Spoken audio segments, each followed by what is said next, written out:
സെക്സിന്റെ ഭാഗമായിട്ട് വളരെ കോമൺ ആയിട്ട് ഉപയോഗിക്കുന്ന പ്രൊട്ടക്ഷൻ മെത്തേഡാണ് കോണ്ടംസ് എന്നുള്ളത്. പക്ഷെ നമുക്ക് വളരെ കോമൺ ആയിട്ട് അറിയുന്നത് മെയിൽസിന്റെ കേസിൽ ഉപയോഗിക്കുന്ന കോണ്ടത്തെ പറ്റിയിട്ടാണ്.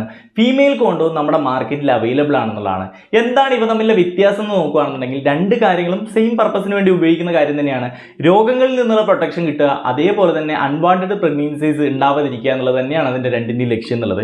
ഡിഫറൻസുകൾ നോക്കുകയാണെന്നുണ്ടെങ്കിൽ ഒന്ന് എക്സ്റ്റേണൽ ആയിട്ട് ഉപയോഗിക്കുന്നതും മറ്റൊന്ന് ഇന്റേണൽ ആയിട്ട് യൂസ് ചെയ്യുന്നതുമാണ്. ഒന്ന് ലിംഗത്തിന്റെ പുറത്തൂടെ ധരിക്കുന്ന രീതിയിലും മറ്റൊന്ന് ആ ഒരു വജൈനയുടെ ഉള്ളിലോട്ട് ഇൻസെർട്ട് ചെയ്ത് വയ്ക്കുന്ന രീതിയിലുമാണ്. പിന്നെ ഒരു മെയിൻ ഡിഫറൻസ്, ഒരു പ്രത്യേകത എന്താണെന്ന് വെച്ച് കഴിഞ്ഞാൽ സാധാരണ കോണ്ടം, ആ ഒരു മെയിൽസിന്റെ കേസിൽ ഉപയോഗിക്കുന്ന കോണ്ടം ലിംഗം ഉദ്ധരിച്ചതിന് ശേഷം ആ ഒരു സെക്സിന്റെ ടൈമിൽ ഉപയോഗപ്പെടുത്തുന്നതാണ്. ഇനി ഫീമെയിൽ കോണ്ടം ആവട്ടെ സെക്സിന് വളരെ ടൈം മുമ്പേ തന്നെ, ഒരു 8 മണിക്കൂറൊക്കെ മുമ്പേ തന്നെ ധരിച്ചു വയ്ക്കാൻ പറ്റുന്നതാണ് അതിന്റെ പ്രധാന പ്രത്യേകത എന്നുള്ളത്.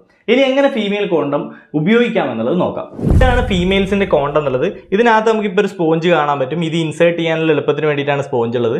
ചിലപ്പോൾ ചില ഫീമെയിൽ കോണ്ടത്തിനുള്ളിൽ ഇത് ഈ പുറത്ത് കാണുന്ന റിങ് പോലത്തെ ഒരു റിങ് തന്നെ ആയിരിക്കും ഉണ്ടാവുക. അപ്പോൾ ഇതെങ്ങനെ ഇൻസേർട്ട് ചെയ്യുന്ന നോക്കാം. നമുക്കിപ്പോൾ ഈ ഒരു ഫിംഗേഴ്സിന്റെ ഇതിപ്പോൾ ഒരു വജൈനയായിട്ട് നമുക്ക് സങ്കല്പിക്കാം. ഇപ്പോൾ നമ്മൾ ഫസ്റ്റ് ചെയ്യേണ്ട കാര്യം ഈ ഒരു സ്പോഞ്ച് ജസ്റ്റ് ചെറുതായിട്ടൊന്ന് മടക്കിയതിന് ശേഷം ഇതിപ്പോൾ വജൈനയുടെ ഉള്ളിലോട്ട് ഇങ്ങനെ ഇൻസേർട്ട് ചെയ്ത് കൊടുക്കുക. സിമ്പിളായിട്ട് ഇങ്ങനെ ഇൻസേർട്ട് ചെയ്ത് കൊടുക്കുക. അതിനുശേഷം ഒരു ഫിംഗർ ഉപയോഗിച്ചിട്ട് നമുക്കിതിനെ ഉള്ളിലോട്ടൊന്ന് പുഷ് ചെയ്ത് കൊടുക്കാം. സോ ഇങ്ങനെ ഉണ്ടാവുക. അപ്പോൾ വജൈനയോട് പുറത്തോട്ട് ഈ ഒരു റിങ് നമുക്ക് കാണാൻ പറ്റും. ഈ രീതിയിലാണ് ഉണ്ടാവുക. ഇതെങ്ങനെ റിമൂവ് ചെയ്യാന്ന് വെച്ച് കഴിഞ്ഞാൽ ജസ്റ്റ് ഇങ്ങനെ റോൾ ചെയ്തതിന് ശേഷം നമുക്കിത് വലിച്ച് പുറത്തോട്ട് എടുക്കാം. അപ്പോൾ ഫീമെയിൽ കോണ്ട് എന്താണെന്നുള്ള ഏകദേശം ഒരു ഐഡിയ കിട്ടിയിട്ടുണ്ടാവും. നിങ്ങളുടെ കൂട്ടുകാരിലേക്ക് കൂടി ഈ ഒരു വീഡിയോ മാക്സിമം ഷെയർ ചെയ്ത് കൊടുത്തേക്കുക. മറ്റൊരു വീഡിയോ കാണാം.